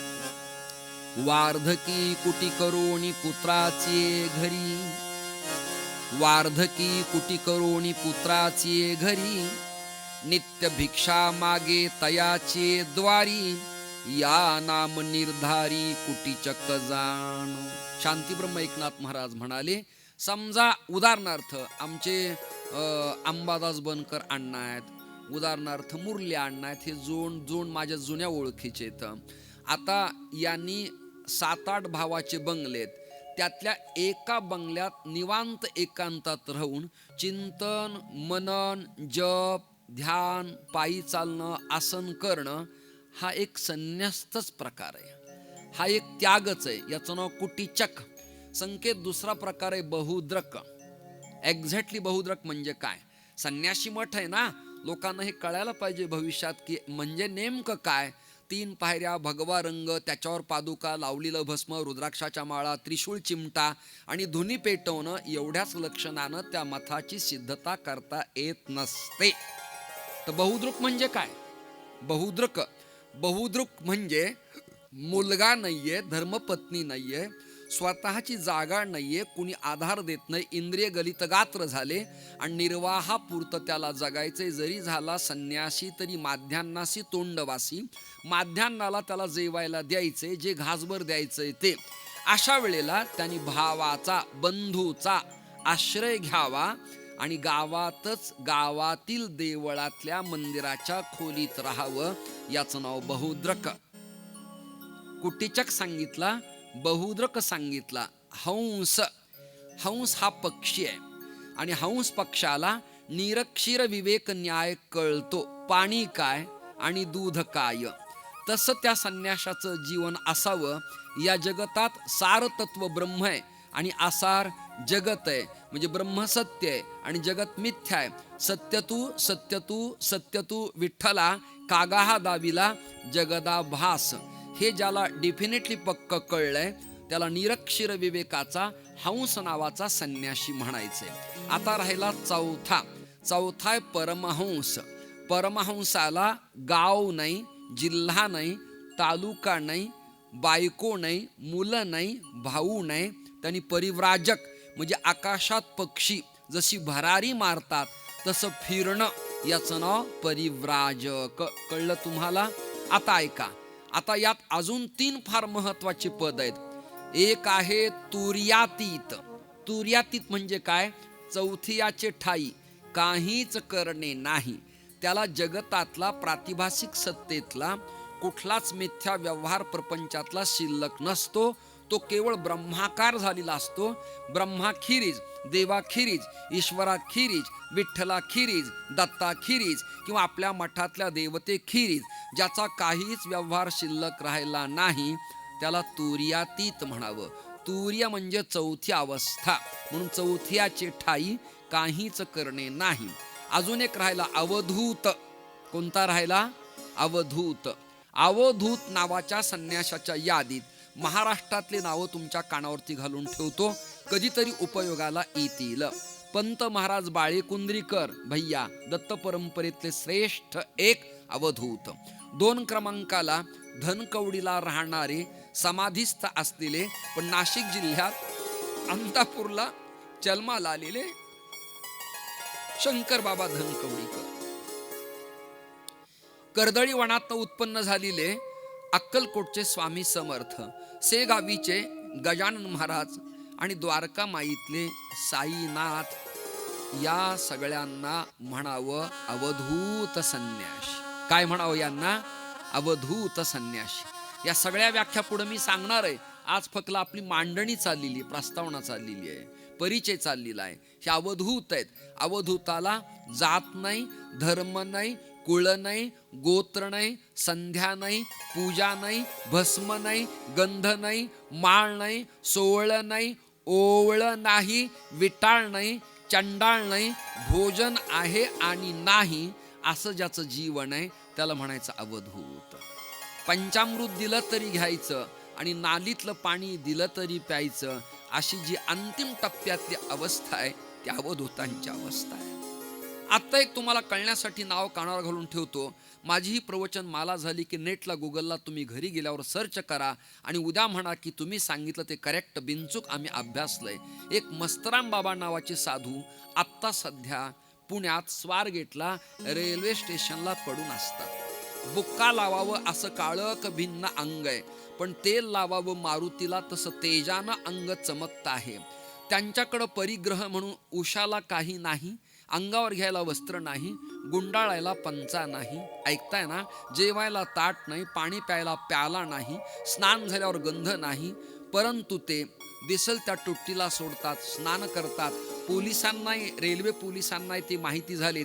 पुण्यातले मुंबईतले अब्जाधीश लोक जातात, कुणी चहा देतं, वाटलं तर पितात, नाही तर फेकून देतात, वाटलं तर पाठीवर प्रेमाचा हात फिरवतात, नाही तर तात्काळ एक झपाटा मारून शिवी घालतात आणि मागे धावतात. काही किलोचा पाया चांदीचा तोडा त्यांच्या आत्ता सध्या आहे, आत्ता विराजमान. अशा एखाद्या अवल्या सत्पुरुषाला कीर्तन, भजन, कथा, विद्वत्ता, श्लोक, गायन, वादन यायलाच पाहिजे असं काही नाहीये गड्यानं. त्याला गंध, माळ, उपवास, एकादशी, व्रत, वैकल्य असलंच पाहिजे असं काही नाही. तो लुंगीवर आहे का बिजारीत आहे, जाकीट घातलं की भगवे कपडे, दाढी ठेवली की मुंडन केलं, ऊर्ध्व पुंड्र लावलं की अष्टगंध, बुक्का की भस्म, विभूती की अजून काही अबीर लावला, हा प्रतिबंध त्याला संभवत नाही. असं जीवनचर्येचं ज्याचं वागणं आहे त्याला अवधूत म्हणावं लागतं. काय म्हणावं लागतं त्याला? सावधूत उच्चेते, याला अवधूत म्हणावं लागतं. ही व्याख्या हठयोग प्रदीपिका नावाच्या ग्रंथात पूर्वासुरीने करून ठेवल्यामुळं अवधूताची लक्षणं तुम्हाला मी सांगून ठेवलेली आहेत. अजून वरुडी नावाचं एक विदर्भात गाव आहे, वरुडी. ते गाव त्या देऊळगाव राजा, सिंदखेड राजा या भागातून जाताना शंकरगड नावाचं गाव आहे आणि त्या शंकरगडाच्या शेजारी एक वरुड नावाचं गाव आहे. त्या समाधानचं माझं कीर्तन होतं. तो माझाच मानसपुत्र, माझं कीर्तन त्याचं कीर्तन. त्याने मला आग्रह केला, बाबा तुम्ही काल्याला या, मी आदल्या दिवशीचं कीर्तन करतो. अरे तुझं कीर्तन आहे? नाही तुम्ही या, मी थांबणार आहे. गेलो तिथे तर ते बाबा नग्न अवस्थेत होते. कसे होते? नग्न. दिशाच आहे अंबर ज्यांचं, असे देते दिगंबर. दिशाच आहे ज्यांचं अंबर, असे जेते दिगंबर. म्हणून भजन करताना लंबोदरा दिगंबरा, लंबोदर अग्निबीज आहे आणि दिगंबर दिशेचा प्रतिबंध आहे. क्षमा मागतो, तुम्ही खूप विद्वानाला ऐकलंय, पण मला देवानी काही वेगळंच दिलं. दिशाच आहे अंबर आच्छादन, असे जे ते दिगंबर अवस्थेतले तेजस्वी बाबा मी पाहिले. आणि एका बोरीच्या झाडाखाली पखावज स्टीलचा मांडला होता. दिंडीत नाहीत का नवीन हलके पखावज निघाले ते, त्याची शई आणि धूमपानाला ते असं करत होते. आता मला यातलं थोडं कळतंय. मी म्हणलं हे तालय वाजवत नाहीत, ठेकाय वाजवत नाहीत, धीरकीट नाही आणि घिडनगाई नाही, पण वाजवतायत काहीतरी. आता जरा चिकित्सक बुद्धी होती. माणसाला विद्वत्तेची घमेंड आणि माज प्रसिद्धीचा संपत्तीचा असतो. मी गेलो, मी म्हणलं ये क्या बजाते हैं? तो बोले पखावज बजाते हैं. आणि मला समाधान, मला बस महाराज ठाकूरजी मालिक देखते रहो. कीर्तन माझं झालं आणि फेटा घेऊन बगलेत. मी मंडपात ते आले, पाया पडायला गेलो. ते माझ्या अंगावर धावले आणि माझ्या पाठीवर 3 वेळेला अशी चप चप थापट मारली आणि मला राग अशा पुटपुटणाऱ्या शिव्या दिल्या. ते अक्षर कळत नव्हते, पण ते माझ्यावर रागावले होते. मला वाईट वाटलं की आपण 2-2 वर्ष गावं वेटिंगवर ठेवतो, लोकांना कीर्तनाच्या तारखा देत नाहीत. आपण महाराष्ट्रात ते महागाडलेले बुवा, बिचारे लोक प्रेमाने निमंत्रण देतात, तरी आपलं कोणाकडे जाणं होत नाही. पण या माणसाने मला शिव्या दिल्या. खचितच काही क्षणापुरतं मला मुरली अण्णा थोडं वाईट वाटलं, परंतु बाहेर येताना माझाच कंठ गदगद झाला, अंगावर कंप सुटला, रोमांच उठले आणि माझ्या एका मनानं संकल्प केला की नाही यार, कीर्तन आपलं यांच्याकडे होऊ न होऊ, शिवी देऊ नाही तर मारू दे. हा मनुष्य साधा नाही, हा प्रत्यक्षात अवधूत दत्तात्रय आहे. पुन्हा एकदा डिटेक्ट करतो, संप्रदाय, गंध, माळा, बुवा, साधू आणि संत या पदात अवधूत अडकत नसतो, तो काही वेगळ्या स्टेजला पोहोचलेला असतो. अशा अनंत उदाहरणं मला तुमच्या समोर देता येतील. म्हणून मी पुन्हा सांगतो तुम्हाला, कुट्टीचक्क, बहुदृक, हंस, परमहंस, तुर्यातीत आणि अवधूत. अजून एक संन्यासी सांगायचा राहिला. त्याचं नाव आहे वेदीतून इच्छा विविदिशा. ज्याला ज्ञानाची पूर्ण जिज्ञासा आहे त्याला ज्ञान संन्यास म्हणतात. ज्ञान संन्यासाला दंड धारण करण्याची आवश्यकता नाही, दंडच कोणी त्याचा ज्ञानघन दंड असतो. ही झाली व्याख्या. मग माझ्या हातात जो दंड आहे त्याला एक्झॅक्टली काय म्हणतात? मुरल्यांना रागावू नका, मला तुम्ही सांभाळून घ्याल. काही बुवा लोक गाडीतून उतरताना मला म्हणतात, आमच्याकडे द्या काठी, ती मी घेतो. अरे ती काठी नाहीये. काही बुवा तर मला उपहासाने बोलले, शपथ घेऊन सांगतो या चरणपादुकेसमोर, अरे विनाकारण हे शिवलाट अडकून घेतलं. बैलाच्या जोवाला एका बाजूला असतं ना, त्याला इकडे काही कदाचित वेगळं म्हणत असतील, कशाला अडकून घेतलं? काही म्हणले अरे बापरे, आता तर झेंडा घेऊनच फिरता.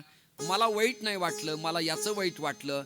यांचं अध्ययन होऊ नये, यांना दंड कळत नाही, याचं मला वाईट वाटलं. नाही कळलं तुम्हाला?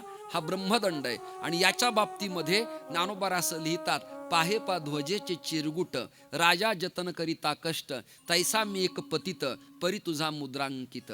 म्हशीपत्र हे केवढे, राव चाली आपुल्या पाढे, पतित पतित पतित इत्यादी चिंतन आपल्याला करता येईल. किंवा माझे जीवीची आवडी, पंढरपुरानीही न गुडी, पांडुरंगी मन रंगले, गोविंदाचे गुण विधिले. कितीतरी प्रमाण मला तुमच्या समोर देता येतील, पण आपल्याला वेळ पुरणार नाही. वेळ वाया दवडता कामा नये, आपल्याला नॉनस्टॉप चिंतन करायची. श्रोते हो, इथपर्यंत आपण आलो. तर हा हातातला ब्रह्मदंड, ही काठी म्हणजे काय? आता तुम्ही दंडी संन्यासाकडे आलात. कुटीचक पाहिलंय, बहुद्रुक पाहिलाय, हंस पाहिलाय, परमहंस पाहिलाय, तुर्यातीत पाहिलाय, अवधूत पाहिलाय, विविदिशा ज्ञानी पाहिलाय. आता दंडी म्हणजे काय? संन्यासी बाबा मठ आहे ना, इथे कळायला पाहिजे. उद्या साधूंच्या टोळ्या 2027च्या कुंभात इथे आल्या तर तुम्हाला कळलं पाहिजे कुठल्या आखाड्यातला आहे, कुठल्या परिवारातला आहे, काय गोत्र आहे, प्रेमपट काय, जोगपट काय, इष्टदैवत काय, कुलदैवत काय, कोणत्या परंपरेतला आहे, हे तुम्हाला कळायला पाहिजे.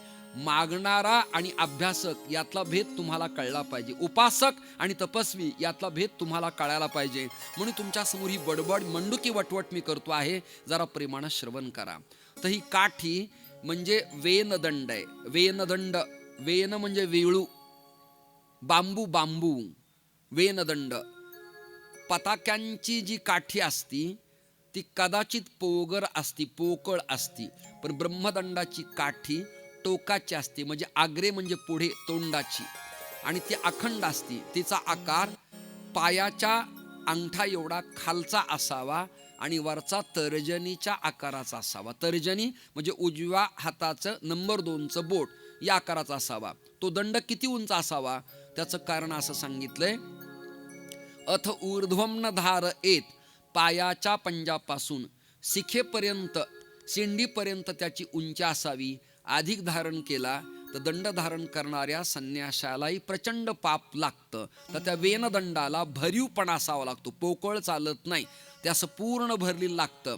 त्याला पेरं असतात, पेरं, अंकुर काय बोलता इकडं, बेट, बेट असे ऊसाचे कांडे कसे असतात, कांडे, तर त्याच्यातही प्रकरण आहे. ते जर असं प्लेन असेल, सॉफ्ट त्या कांड्याजवळ, तर तो दंड नरदंड. कोणता? रविदास महाराज, नर, नर पुरुष दंड. आणि त्या खाचेला जर असं प्रेमचिन्हासारखा खोलगट आकार असेल तर तो मादी दंड होतो. काय होतो? मादी दंड. तर मादी दंड घेणारा संन्याशी लयाला जातो, नरदंड घ्यावा लागतो. आणि 16 पुरुष सुक्ताचे आवर्तन करून शंकराचार्य त्याला लक्ष्मीपट्ट बांधून देतात आणि वर ब्रह्ममुद्रा बांधून देतात. म्हणून ज्ञानोबा असं म्हणाले की पाहे पा ध्वजेचे चिरगुट, राया जतन करिता कष्ट, तैसा मी एक पतित परी तुझा मुद्रांकित, अंकित म्हणजे सेवक तुझ्या अंतर्गत चालणारा, असा त्याचा अर्थ आहे. आणि हा दंड हातात घ्यावा लागतो. या दंडात 3 प्रकरण आहेत, तुम्हाला कुणी सांगितलं नाहीये, क्षमा मागतो. या दंडात 3 प्रकरण आहेत. एक दंड आहे मनोदंड, वाक्दंड आणि कर्मदंड. किती झाले? मन, वाचा आणि कर्म, या 3 गोष्टीवर ज्याला प्रतिबंध धारण करता येतो त्याला म्हणायचे दंडी संन्यासी. दंडी संन्याशानी 3 दिवसानंतरचा सूर्य उदय त्या गावात पाहायचा नाही. निदान सूर्य अस्तमानाच्या प्रसंगाला गाव सोडून गाडी घेऊन बाँड्री ओलांडायची परत यायचंय. या यतीनं घरातले माणसं मेल्यावर घरातल्या लोकांकडे जायचं नाही, कुणाच्या श्राद्धाला जायचं नाही, वास्तुशांतीला जायचं नाही, उत्तर क्रियाकर्माला जायचं नाही. क्यों मुर्दे के पास मुर्गा जाने में फायदा कुछ होता नहीं है. यती तो मुर्दा है, निष्क्रिय जीवन आहे. आमचेच पिंड आमच्या हाताने आम्ही पाडल्यामुळे माझे झाले गया वर्जन, फिटले पितरांचे ऋण, पिंडपदावरी दिला आपुलिये करी, माझे झाले गया वर्जन, फिटले पितरांचे ऋण. आता ऐका, मग संन्यासी बाबा स्थान आहे ना, हे शतपत्र अभंगात एक चरण माझ्या पाठात असं गेलं भैया, की जे कुणी बुवा चालता चालता संन्याशांची निंदा करतील त्याच्या वंशाला दुःख निर्माण होतं. याबद्दल एक प्रमाण माझ्याकडे, ते म्हणतो मी. तुमच्याकडचं प्रमाण असे वरी भगवा झाला नामे, याच्या विरोधात माझ्याकडे प्रमाण असे. चला, संन्यासी धर्माची जे करीती निंदा, ते नाही गोविंदा आवडत, ते नाही गोविंदा आवडत, ते नाही गोविंदा आवडत. संन्यासी धर्माची जे करी निंदा, ते नाही गोविंदा आवडत, ते नाही गोविंदा आवडत, ते नाही गोविंदा आवडत. संन्यासी धर्माची जो कोणी करील निंदा, संन्यासी धर्माची जे करीती निंदा, संन्यासी धर्माची जे करीती निंदा, संन्यासी धर्माची जे करीती निंदा संन्यासी धर्माची जे करीती निंदा ते विंदा आवडत ते नाही गोविंदा आवडत ते नाही गोविंदा आवडत हाती होय नारायण दंड धरता हाती होय नारायण दंड हाती धरिता होय नारायण हे शास्त्री प्रमाण वर्णिले ते शास्त्री प्रमाण वर्णिले ते शास्त्री प्रमाण वर्णिले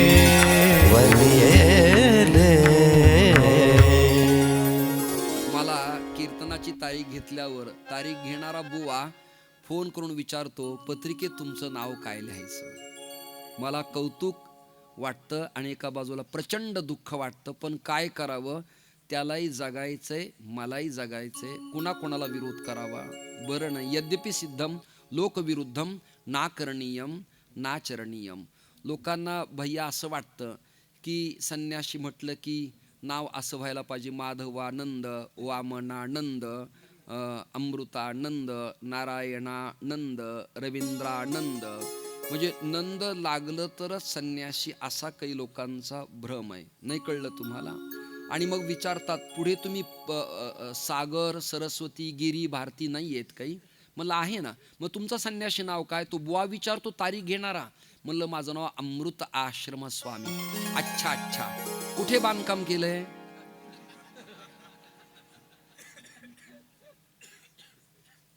काय करावं, मी याला कौतुकानं म्हणत असतो, टावर खालीच रेंज नाहीये.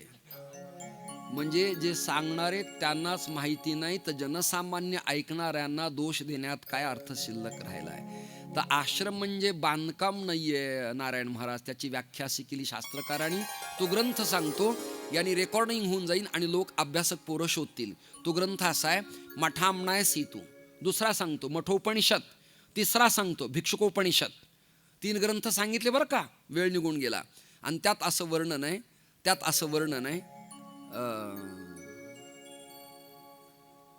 या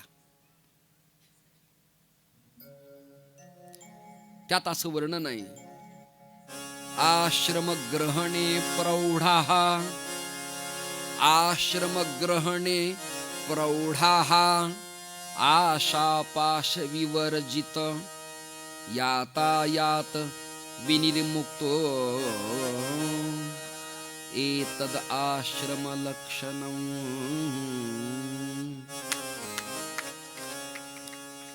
आशापाश विनिर्मुक्तो एतद आश्रम लक्षणम.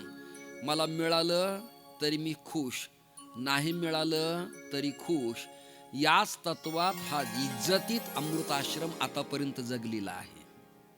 इज्जतीत मिळालं तरी खूपच खुश आणि नाही मिळालं तर अति खुश, काही अडचण नाही. रवी महाराज तुम्ही कोणी वा म्हणा न म्हणा, पण या वा माझ्या डोक्यात पडलेल्या नाहीत अजून, की मला अमुक एवढं असलं पाहिजे, असं दुर्दैवानी माझ्या स्वप्नात अजून आलेलं नाही. त्यामुळं मी क्लिअर आणि स्वच्छ विषय प्रतिपादन करू शकतो. सासूने सुनेला बोलण्यासाठी सासूचं वागणं तसं असावं लागतं. मग तिने म्हणावं कॉल कोणाला केलतास. ज्यांना कळलं नाही त्यांना मी धन्यवाद देतो. यापेक्षा मला खालच्या लेव्हलला बोलता येत नाही.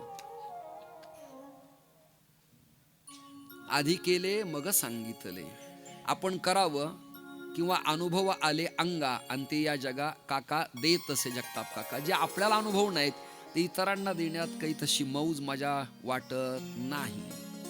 चला, संन्यासी प्रकरण तुम्हाला कळलंय, बाबा प्रकरण कळलंय, नाथ शब्दाचा भाव तुमच्या समोर मी मांडलाय, संन्याशांचे प्रकार प्रतिपादन केलेत, आश्रम नावाचा यती मांडलेलाय, आश्रम ग्रहणे प्रौढा, हा प्रौढ म्हणजे ज्ञाता, त्यातला वृद्ध, आशापाश विनिर्मुक्त म्हणजे कसं, अनपेक्षा सहा शुचिर्दक्षा उदासीनो गतव्यथा सर्व आरंभ परित्यागी यौमद भक्त सहा समे प्रिया. असं ज्याचं जीवन आहे त्याला आश्रमयती म्हणावं. अजून पर्वत एक आहे, सागर एक आहे, वन एक आहे आणि अरण्य एक आहे. तुमच्याकडं तरी बरं आहे, नाशिक त्रिंबक निफाडपर्यंत मौनीगिरी जनार्दन स्वामींच्या शिष्यांच्या आश्रम असल्यामुळं कुणी गिरी आहे, कुणी भारती आहे, कुणी सरस्वती आहे, पण पर्वत आज पाहायला मिळत नाही, वन पाहायला मिळत नाही, अरण्य पाहायला मिळत नाही, तीर्थ पाहायला मिळत नाही आणि आश्रम नावाचा यती पाहायला मिळत नाही. मग मी आश्रम नावा संन्यास का घेतला याचं कारण तुमच्या कानावर घालतो. आळंदीला गोपाळपूर यात मी असताना एक संन्यासी राहत असत, क्षेत्रीय, ज्यांच्याकडं डॉक्टर बुचके आणि नारायण महाराज जाधवांचं अध्ययन झालं आणि पांडुरंग बुवा क्षीरसागर राहिले. ते विनायक दादा साखऱ्यांचे पट्टशिष्य होते. त्यांचं गाव होतं श्रीगोंदा तालुक्यातलं आणि राहिले आळंदीला. कैवल्य आश्रम नावाच्या संन्यासा कोणत्यानी काशीत संन्यास स्वीकारला आणि आळंदीत ते 42 वर्ष राहिले. पाणी मठात आलं तरी बाहेर पडले नाहीत, गळ्याला लागलं तरी बाहेर पडले नाहीत, नाकात पाणी गेलं तरी बाहेर पडले नाहीत. असा क्षेत्र संन्यासी त्यांचं नाव होतं आनंद आश्रम स्वामी. माझ्या लक्षात आलं आपल्या आळंदीत वारकरी परंपरेची माळा घालणारा एक आश्रमयती होता. आपण ती परंपरा का त्यागावी? दुसरं कारण, ज्ञानेश्वर महाराजांचे आई वडील जे होते रुक्मिणी माता यांचं माहेर आळंदी, सिद्धोपंतांचं घराणं, आणि विठ्ठलपंतांचं गाव आपेगाव मराठवाड्यातलं गोदेच्या काठी पैठणातलं. कुलकर्णी पण माऊलींचं मूळ आडनाव जावळे. काय नाव आहे? नवीन ऐकताय ना? जावळे. तुमच्या पाठातलं कुलकर्णी. कुलकर्णी.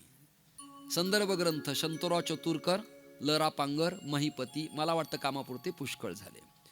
विठ्ठलपंतांनी संन्यास ज्यांच्याकडनं घेतला त्यांचं नाव होतं नरसिंह आश्रम आणि विठ्ठलपंताचं संन्यासी नाव झालं होतं अच्युताश्रम. मग मी म्हणलं आपल्या संप्रदायातल्या सत्पुरुषांची ही परंपरा असताना मी भारतीगिरी का व्हावं म्हणून मी आश्रम जाहलो. टाळ्या उद्या परवा निवांत वाजवा, काही गडबड नाही आपल्याला. किंवा जाताना थंडी वाजली तर घरी गेल्यावर वाजवा, म्हणजे हात गरम होतील.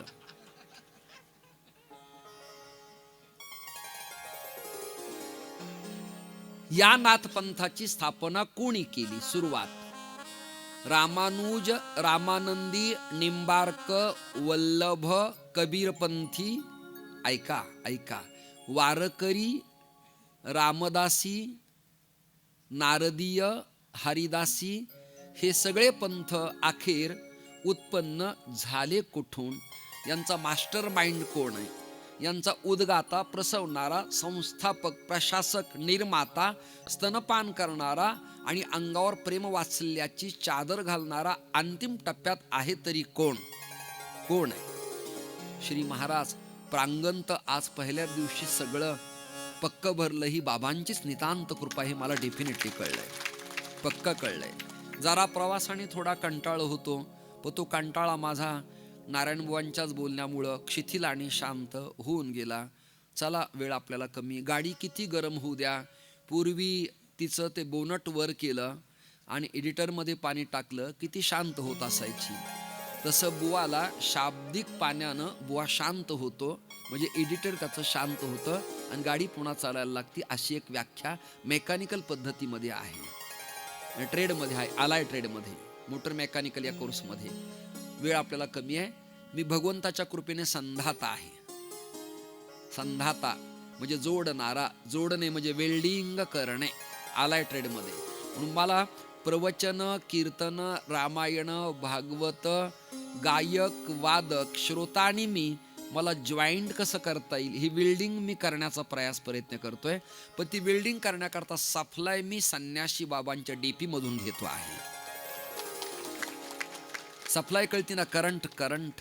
वाहकता नसेल, सप्लाय नसेल तर वेल्डिंग मशीन चालत नाही आणि रॉड वितळल्या जात नाही. मी जे बोलतो आहे, आज जी चकमक होती आहे आणि वेल्डिंग होत आहे, त्याला डीपी कुठे बसवली असेल तर देशमाने गावात संन्याशी या समाधीस्थानात, आणि तिथनं ऊर्जा मला मिळते आहे.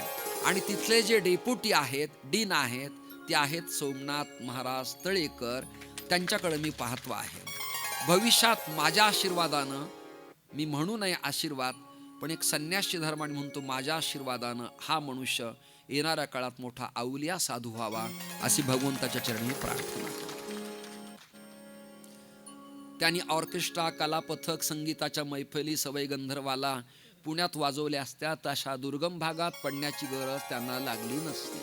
मी नारायण महाराजाला सातत्याने सांगतो की तुम्ही फार इकडच्या जनसामान्यांच्या सप्ताहात वेळ वाया घालू नका. राहुल देशपांड्याच्या पाठीमागं एकच हरकत म्हणा, एकच आकार म्हणा. मला एवढं वेड या संगीताचं म्हणून एका मुलाने मला विचारलं संगीताबद्दल तुमचं काय म्हणणं आहे. मी म्हणालो तिने मला संन्यास घेतल्यापासून एकही फोन केलेला नाही. आदरणीय चैतन्य महाराज दिगलूरकरांचं निवेदन होतं आणि गाणं मंजुश्री कुलकर्णीचं होतं, पाटलांचं. 450 किलोमीटर मी भजन ऐकायला गेलो. कीर्तन माझं दुसऱ्या दिवशी, पण बिफोर आधीच मी गेलो. आणि जेव्हा मी त्यांचं अभिर गुलाल उधळीत रंग, त्याच्यानंतर श्रीरंगा कमला कांता आणि खेमटा तालात रामकृष्ण हरी ऐकलं, तेव्हा मला असं वाटलं की मी विनाकारणच दंडी संन्यासी आहे. त्या माऊलीला मी शिरसाष्टांग नमस्कार घालायला पाहिजे. म्हणजे कुठल्याही क्षेत्रात एखादा मनुष्य त्या लेवलला गेला की विरक्त यती अवधूत होत असतो. त्याला लोक पिसाट, पागल, वेडा, मूर्ख, नालायक, न कळणारा, कामाचा नाही अशा उपाध्या लावत असतात. पण असाच मनुष्य पारमार्थिक क्षेत्रात दिग्विजय प्राप्त करत असतो. सेन, खडे, माती, निंदा, नालस्ती त्या काळात सत्पुरुषांनी सहन केली म्हणून आज सप्ताहात प्रतिमा मांडून त्याचं पूजन केल्या जात. लक्षात घ्या. आता ऐका, नाथपंथाची स्थापना कोणी केली? तुमच्या डोक्यात भ्रम आहे. आदिनाथ गुरु सकळ, ते मी ब्रेन वॉश करणार आहे, तुम्हाला धुवून काढणार आहे. हा प्रकार तर 12व्या-13व्या शतकात सुरू झाला. त्याच्या आधी काय? उदाहरणार्थ एखाद्या बुवाला मी विचारलं की काला नावाचं प्रकरण वारकरी संप्रदायात कधी निर्माण झालं, तर ढोबळ मतानं तो प्रमाण असं देईल की माझा ज्ञानराजा गोपाळासी लाह्या वाटी, म्हणजे आता याला इसवी सन नाही या प्रमाणात, याच्या दिनांक नाही, शकसंवत्सर नाही, पण अंदाज अनुमान असं लावायचं की ज्ञानोबा 12व्या शतकातली आहेत. बरोबर आहे की नाही? मग 12व्या शतकात काला सुरू झाला का? त्याचं उत्तर नाही असं आहे. जेव्हा नव्हते चराचर तेव्हा होते पंढरपूर, म्हणजे काला तेव्हा होता. बरं, एक माझ्याकडे श्लोक आहे, प्रल्हाद स्थालधारी चोद्धवगती उद्धव. ऐकताना उद्धव ज्ञानचर्चा करायचा, प्रल्हाद टाळ वाजवायचा, इंद्र पखावज वाजवायचा, विना नारद वाजवायचा आणि धर्मचर्चा सनकादिक करत होते. कीर्तन परंपरा जुनीच आहे. मग आम्ही सुरू काय केलं? तुळशी माळ आत्ता आपण घातली असं कुणी कदाचित म्हणालं तर कृष्णावर जेव्हा यमुनेची माती खाल्याचा आरोप आला तेव्हा ब्रजभाषेत एक भजन आहे, तू हो गंगा की खवायले चाय जमुना की खवायले, तू हो गंगा की खवायले चाय जमुना की खवायले, तेरे लाला ने ब्रूज रूज खाई रे, तेरे लाला ने ब्रूज रूज. हाथ वर एक साथ, तेरे लाला ने ब्रूज रूज, टाळी टाळी. मैया तेरे लाला ने ब्रूज रूज खाई, ओ तेरे लाला ने ब्रूज रूज खाई रे, तेरे लाला ने ब्रूज रूज खाई. टाळी टाळी टाळी. तेरे लाला ने ब्रूज रूज खाई रे, तेरे लाला ने ब्रूज रूज खाई रे. हरि हो.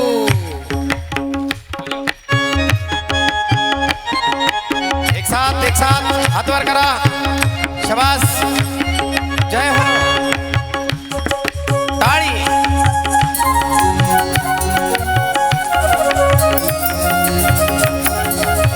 जय हो.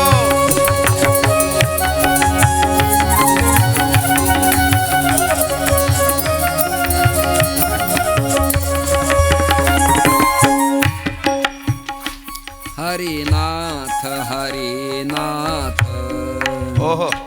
नाथ नाथ हरे हरे ओ हरे नाथ हरे नाथ नाथ नाथ हरे हरे हरे नाथ हरे नाथ हरे नाथ हरे हरे हरिनाथ हरे नाथ हरिनाथ हरे नाथ ओ हरे नाथ हरे नाथ हरे नाथ हरे हरे हरे नाथ हरे नाथ नाथ हरे हरे नाथ हरे नाथ नाथ नाथ हरे हरे हरे नाथ हरे नाथ ताली वाजवा नाथ शाबाश। नाथ हरे एक साथ ओ हरे नाथ हरे हरे नाथ नाथ हरे हरे ओ नाथ हरे नाथ नाथ हरे हरे हरे नाथ हरे नाथ नाथ हरे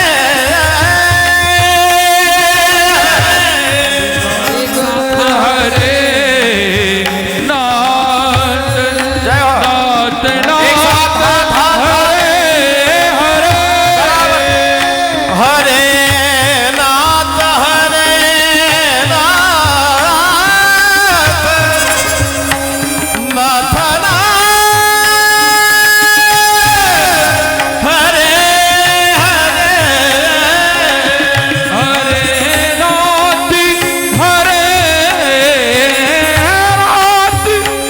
नाथ नाथ हरे हरे हो हरे नाथ हरे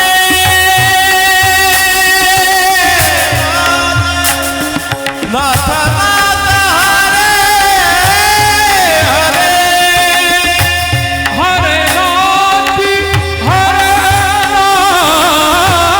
नाथ नाथ हरे हरे एक साथ हाथ वर करा हाथ हाथ हाथ जय हो करा ताली एक साथ हो हरे नाथ नाथ नाथ हरे हरे हरे नाथ क्या बात है नाथ हरे हरे ओ हरे नाथ नाथ नाथ हरे हरे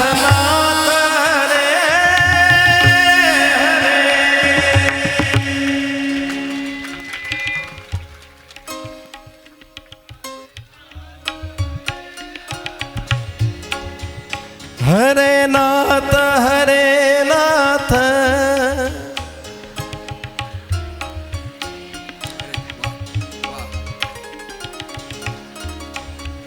बहुत सुंदर.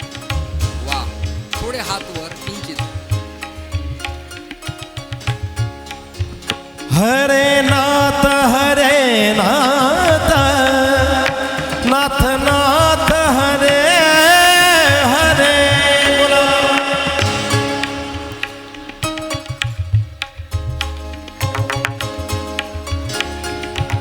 जोरात आवाज येऊ द्या. हरे नाथ नाथ नाथ नाथ हरे हरे. एक साथ हात वर सगळे मस्त पैकी. अलख आदेश अवधूता हो दिगंबर. हरे नाथ नाथ नाथ हरे हरे.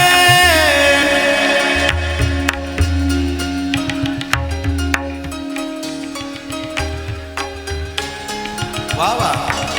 हो हरे नाथ नाथ नाथ हरे हरे.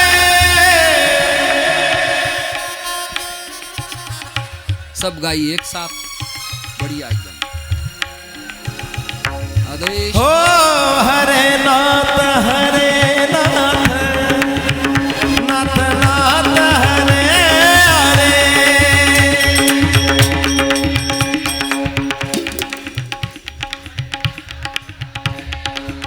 हो हरे नाथ नाथ नाथ नाथ हरे हरे.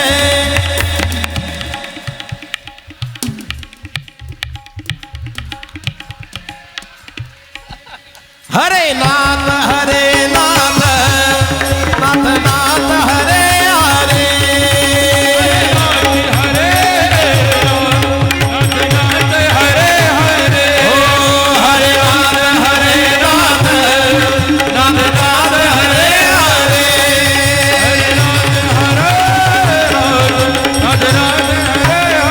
ओ हरे नाथ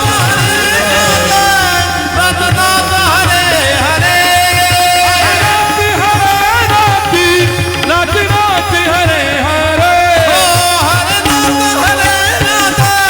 नाथ नाथ हरे हरे.